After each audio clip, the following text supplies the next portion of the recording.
Hi, ಎಲ್ಲರಿಗೂ ನಮಸ್ತೆ. ನಾನು ನಿಮ್ಮ ಆಶಾ ಚಂದ್ರಭಟ್. ಆಶಾ ಸ್ನಳ ಪಾಕಕ್ಕೆ ನಿಮಗೆಲ್ಲರಿಗೂ ಸ್ವಾಗತ. ಇವತ್ತು ನಾವು ತರಕಾರಿಗಳನ್ನು ಉಪಯೋಗಿಸಿಕೊಂಡು ಒಂದು ವೆಜ್ ಬೈಟ್ ಅಂತ ಹೇಳಿಕೊಂಡು ಸಾಯಂಕಾಲದ ಸ್ನ್ಯಾಕಿಗೆ ಮಾಡುವಂತಹ ಒಂದು ತಿಂಡಿಯನ್ನು ಇವತ್ತು ಹಾಕ್ತಾ ಇದ್ದೇವೆ.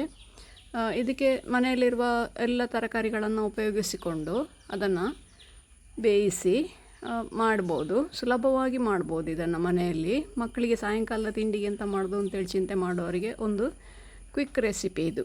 ಇದಕ್ಕೆ ನಾವು ಉಪಯೋಗಿಸುವಂತಹ ತರಕಾರಿಗಳು ಒಂದು ಸ್ವಲ್ಪ ಬೀನ್ಸು, ಒಂದು ಸ್ವಲ್ಪ ಕ್ಯಾರೆಟು, ಸ್ವಲ್ಪ ಬ್ರೋಕಲಿ ಇಲ್ಲ ಅಂತಾದರೆ ಹೂಕೋಸು ಕೂಡ ಹಾಕಿಕೊಳ್ಬೋದು.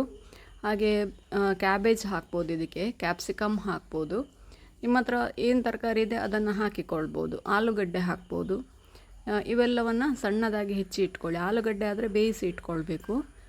ಬಾರ್ಡಲ್ಲೇ ಇಟ್ಕೊಂಡು ಅದಕ್ಕೆ 2 ಟೇಬಲ್ ಸ್ಪೂನಷ್ಟು ಎಣ್ಣೆ ಹಾಕ್ಕೊಂಡು, ನಾನು ಸಾಸಿವೆ ಎಣ್ಣೆ ಉಪಯೋಗಿಸ್ತಾ ಇದ್ದೇನೆ. ಅದು ಸರಿಯಾಗಿ ಬಿಸಿಯಾದ ನಂತರ 1 ಟೀ ಸ್ಪೂನಷ್ಟು ಜೀರಿಗೆ ಹಾಕ್ಕೊಳ್ಳಿ. ಜೀರಿಗೆ ಫ್ರೈ ಆದ ನಂತರ ಹಸಿಮೆಣಸು ಹಾಗೂ ಶುಂಠಿಯನ್ನು ಅದಕ್ಕೆ ಹಾಕ್ಕೊಂಡು, ಹಸಿಮೆಣಸು ಇಲ್ಲಿ ಮಕ್ಕಳ ಖಾರ ನೋಡಿಕೊಂಡು ಹಾಕಿ. ನಾನಿಲ್ಲಿ 3 ಹಸಿಮೆಣಸು ಹಾಕ್ಕೊಂಡಿದ್ದೇನೆ. ಈಗ ಸಣ್ಣದಾಗಿ ಚಾಪ್ ಮಾಡಿದಂತಹ ಎಲ್ಲ ತರಕಾರಿಗಳನ್ನು ಇದಕ್ಕೆ ಹಾಕ್ಕೊಳ್ಳುವ. ಇದನ್ನು ಈಗ ಒಂದು ಸ್ವಲ್ಪ ಹಸಿ ವಾಸನೆ ಹೋಗುವವರೆಗೆ ಇದನ್ನು ಫ್ರೈ ಮಾಡಿಕೊಳ್ಬೇಕು. ಅಂದರೆ ನೀರಿನ ಅಂಶ ಕಡಿಮೆ ಆಗುವವರೆಗೆ. ಯಾಕೆಂದರೆ ನಾವು ಎಣ್ಣೆಗೆ ಹಾಕಿದಾಗ ಅದು ಬಿಟ್ಕೊಳ್ಬಾರ್ದು. ಅದಕ್ಕೋಸ್ಕರ ಇದನ್ನು 2 ರಿಂದ 3 ನಿಮಿಷ ದೊಡ್ಡ ಉರಿಯಲ್ಲೇ ಫ್ರೈ ಮಾಡಿಕೊಳ್ಬೋದು. ಸಾಸಿವೆ ಎಣ್ಣೆ ಆದ ಕಾರಣ ಬೇಗ ಫ್ರೈ ಆಗ್ತದೆ. ಕೊಬ್ಬರಿ ಎಣ್ಣೆ ಆದರೆ ಒಂದು ಸ್ವಲ್ಪ ನಿಧಾನವಾಗಿ, ಮತ್ತೊಂದು 1 ಅಥವಾ 2 ನಿಮಿಷ ಜಾಸ್ತಿ ಬೇಕಾಗ್ತದೆ. ಎಲ್ಲವನ್ನು ದೊಡ್ಡ ಉರಿಯಲ್ಲೇ ಮಾಡುವ ಕಾರಣ 2 ರಿಂದ 3 ನಿಮಿಷ ಸಾಕಾಗ್ತದೆ. ಸಾಕಾಗಲಿಲ್ಲ 2 ನಿಮಿಷ ಜಾಸ್ತಿ ಮಾಡಿ ಅಷ್ಟೇ. ಇದು ನೋಡಿ, ಇದೀಗ ರೆಡಿ ಆಯಿತು. ಇಷ್ಟಾದರೆ ಸಾಕಿದು. ಇದನ್ನು ಈಗ ಒಂದು ಬೌಲಿಗೆ ಹಾಕಿ ಒಂದು ಸ್ವಲ್ಪ ತಣ್ಣಗಾಗಲಿಕ್ಕೆ ಬಿಡುವ. ಅದನ್ನು ತಣ್ಣಗಾದ ನಂತರ ಜೀರಿಗೆ ಹುಡಿ, ಕೊತ್ತಂಬರಿ ಹುಡಿ, 1 ಟೀ ಸ್ಪೂನಷ್ಟು ಜೀರಿಗೆ ಹುಡಿ, 1 ಟೇಬಲ್ ಸ್ಪೂನಷ್ಟು ಕೊತ್ತಂಬರಿ ಹುಡಿ, 1 ಟೀ ಸ್ಪೂನಷ್ಟು ಗರಂ ಮಸಾಲ, 1/4 ಟೀ ಸ್ಪೂನಷ್ಟು ಕ್ರಶ್ಡ್ ಪೆಪ್ಪರ್ ಹಾಕ್ಕೊಂಡಿದ್ದೇನೆ. ಒಂದು ಅರ್ಧ ಟೀ ಸ್ಪೂನಷ್ಟು ಚಿಲ್ಲಿ ಫ್ಲೇಕ್ಸ್ ಹಾಕ್ಕೊಳ್ಳಿ. ಆಮೇಲೆ ಒಂದು ಅರ್ಧ ಟೀ ಸ್ಪೂನಷ್ಟು ಒರೆಗಾನೋ, ಒಂದು ಅರ್ಧ ಟೀ ಸ್ಪೂನಷ್ಟು ಮೆಣಸಿನ ಹುಡಿ ಸ್ಕಿಪ್ ಮಾಡಿಕೊಳ್ಬೋದು. ಇಲ್ಲಿ ಹಸಿಮೆಣಸು ನೀವು ಜಾಸ್ತಿ ಹಾಕ್ಕೊಂಡಿದ್ರೆ. ಹಾಗೆಯೇ ಇದಕ್ಕೆ ರುಚಿಗೆ ಉಪ್ಪೆಷ್ಟು ಬೇಕು ಅಷ್ಟು ಉಪ್ಪನ್ನು ಹಾಕ್ಕೊಳ್ಳಿ. ಬೇಯಿಸಿ ಇಟ್ಕೊಂಡಂತಹ ಆಲೂಗಡ್ಡೆಯನ್ನು ಈ ಟೈಮಲ್ಲಿ ಸ್ಮ್ಯಾಶ್ ಮಾಡಿ ಹಾಕ್ಕೊಳ್ಳಿ. ಆಲೂಗಡ್ಡೆಯನ್ನು ಯಾವತ್ತೂ ಕೂಡ ಸಪ್ರೇಟಾಗಿ ಬೇಯಿಸಿಕೊಳ್ಳಿ. ಇದು ನಿಮ್ಮ ಎಷ್ಟು ಮಾಡ್ತೀರಿ ಅಷ್ಟರ ಮೇಲೆ ಡಿಪೆಂಡ್ ಆಗ್ತದೆ. ನಾನಿವತ್ತು 4 ದೊಡ್ಡ ಆಲೂಗಡ್ಡೆ ಹಾಕ್ಕೊಂಡಿದ್ದೀನಿ ಇಲ್ಲಿ. ಇದೆಲ್ಲವನ್ನು ಕೂಡ ಈಗ ಆಲೂಗಡ್ಡೆಯಲ್ಲಿ ಲಮ್ಸ್ ಇಲ್ಲದ ಹಾಗೆ ಚೆನ್ನಾಗಿ ಸ್ಮ್ಯಾಶ್ ಮಾಡಿಕೊಂಡು ಅದನ್ನು ಮಿಕ್ಸ್ ಮಾಡಿಕೊಳ್ಬೇಕು. ಅಂದರೆ ಇದು ಉಂಡೆ ಕಟ್ಟಲಿಕ್ಕೆ ಬರಬೇಕು. ನಿಮಗೆ ಬೇಕಾದ ಶೇಪಲ್ಲಿ ಉಂಡೆ ಕಟ್ಟಿಕೊಳ್ಬೋದು.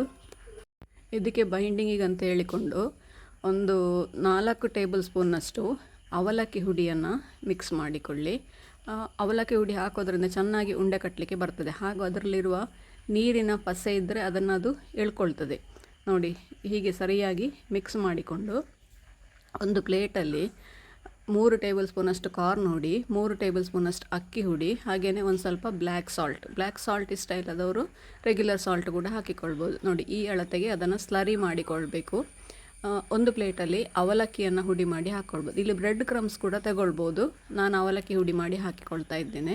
ಇದನ್ನು ನೋಡಿ, ನಿಮಗೆ ಯಾವ ಶೇಪ್ ಬೇಕೋ ಆ ಶೇಪಿಗೆ ಉಂಡೆ ಕಟ್ಟಿಕೊಳ್ಳಿ. ಸ್ಕ್ವೇರ್, ರೌಂಡು, ಇಲ್ಲ ಎಗ್ ಶೇಪಲ್ಲಿ, ಯಾವ ಶೇಪಲ್ಲಿ ಬೇಕಾದರೂ ಉಂಡೆ ಕಟ್ಟಿಕೊಂಡು ಅದನ್ನು ಈ ಸ್ಲರಿಯಲ್ಲಿ ಒಮ್ಮೆ ಮುಳುಗಿಸಿ ಅವಲಕ್ಕಿ ಹುಡಿ ಅಥವಾ ಬ್ರೆಡ್ ಕ್ರಮ್ಸ್ ಅಥವಾ ನೀವು ರವೆ ಕೂಡ ಹಾಕಿಕೊಳ್ಬೋದು. ಇಲ್ಲಿ ಆಪ್ಷನಲ್ಲಿ ನಿಮಗೆ ಯಾವ ಆಪ್ಷನ್ ಅಥವಾ ನಿಮ್ಮ ಹತ್ರ ಯಾವುದು ಅವೈಲೇಬಲ್ ಇದೆ ಆ ಆಪ್ಷನಲ್ಲಿ ನೀವು ಅದನ್ನು ರೆಡಿ ಮಾಡಿಕೊಳ್ಬೋದು. ಈ ಥರ ಒಮ್ಮೆ ಎಣ್ಣೆಗೆ ಹಾಕಲಿಕ್ಕೆ ಎಷ್ಟು ಬೇಕೋ ಅಷ್ಟನ್ನು ಒಮ್ಮೆ ರೆಡಿ ಮಾಡಿಕೊಂಡು ಎಣ್ಣೆ ಕಾಯಲಿಕ್ಕೆ ಇಟ್ಟು, ಹದ ಕಾದಿರಬೇಕು ಎಣ್ಣೆ, ಜಾಸ್ತಿ ಬಿಸಿಯಾಗಿರೋದು ಬೇಡ ಎಣ್ಣೆ.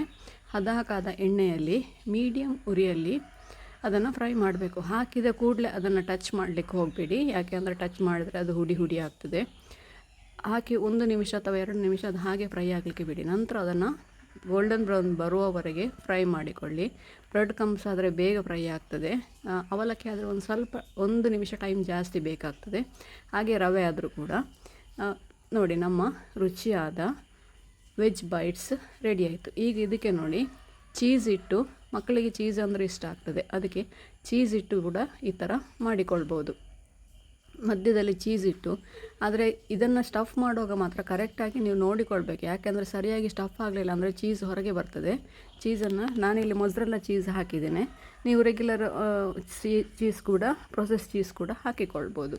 ಕರೆಕ್ಟಾಗಿ ಅದನ್ನು ಸ್ಟಫ್ ಮಾಡಿಕೊಂಡು ಸೇಮ್ ಪ್ರೊಸೆಸಲ್ಲಿ ಸ್ಲರಿಯಲ್ಲಿ ಅದ್ದಿ, ಆಮೇಲೆ ಅವಲಕ್ಕಿ ಹುಡಿಯಿಂದ ಅದನ್ನು ಕವರ್ ಮಾಡಿಕೊಂಡು, ಅವಲಕ್ಕಿ ಹುಡಿ, ಬ್ರೆಡ್ ಕ್ರಮ್ಸ್ ಅಥವಾ ರವೆ ನೀವೇನು ತಗೊಂಡಿದ್ದೀರಿ ಅದನ್ನು ಕವರ್ ಮಾಡಿಕೊಂಡು ಅದೇ ಥರ ಎಣ್ಣೆಯಲ್ಲಿ ಹಾಕಿ ಕರೆದರೆ ನಮ್ಮ ರುಚಿಯಾದ ಚೀಸ್ ವೆಜ್ ಬೈಟ್ಸ್ ರೆಡಿ ಆಯಿತು. ಇದನ್ನು ಉಂಡೆಗಳನ್ನು ರೆಡಿ ಮಾಡಿ ಇಟ್ಕೊಂಡ್ರೆ ನೀವು ಸಾಯಂಕಾಲ ಮಕ್ಕಳು ಬರುವ ಹೊತ್ತಿಗೆ ಅದನ್ನು ರೆಡಿ ಮಾಡಿಕೊಳ್ಬೋದು. ನೀವು ಕೂಡ ಒಮ್ಮೆ ಖಂಡಿತ ಟ್ರೈ ಮಾಡಿ ನೋಡಿ, ಹೇಗಾಯಿತು ಅಂತೇಳಿ ಕಮೆಂಟ್ ಮೂಲಕ ನಮಗೆ ತಿಳಿಸಿ. ಲೈಕ್ ಕೊಟ್ಟು ಶೇರ್ ಮಾಡಿ.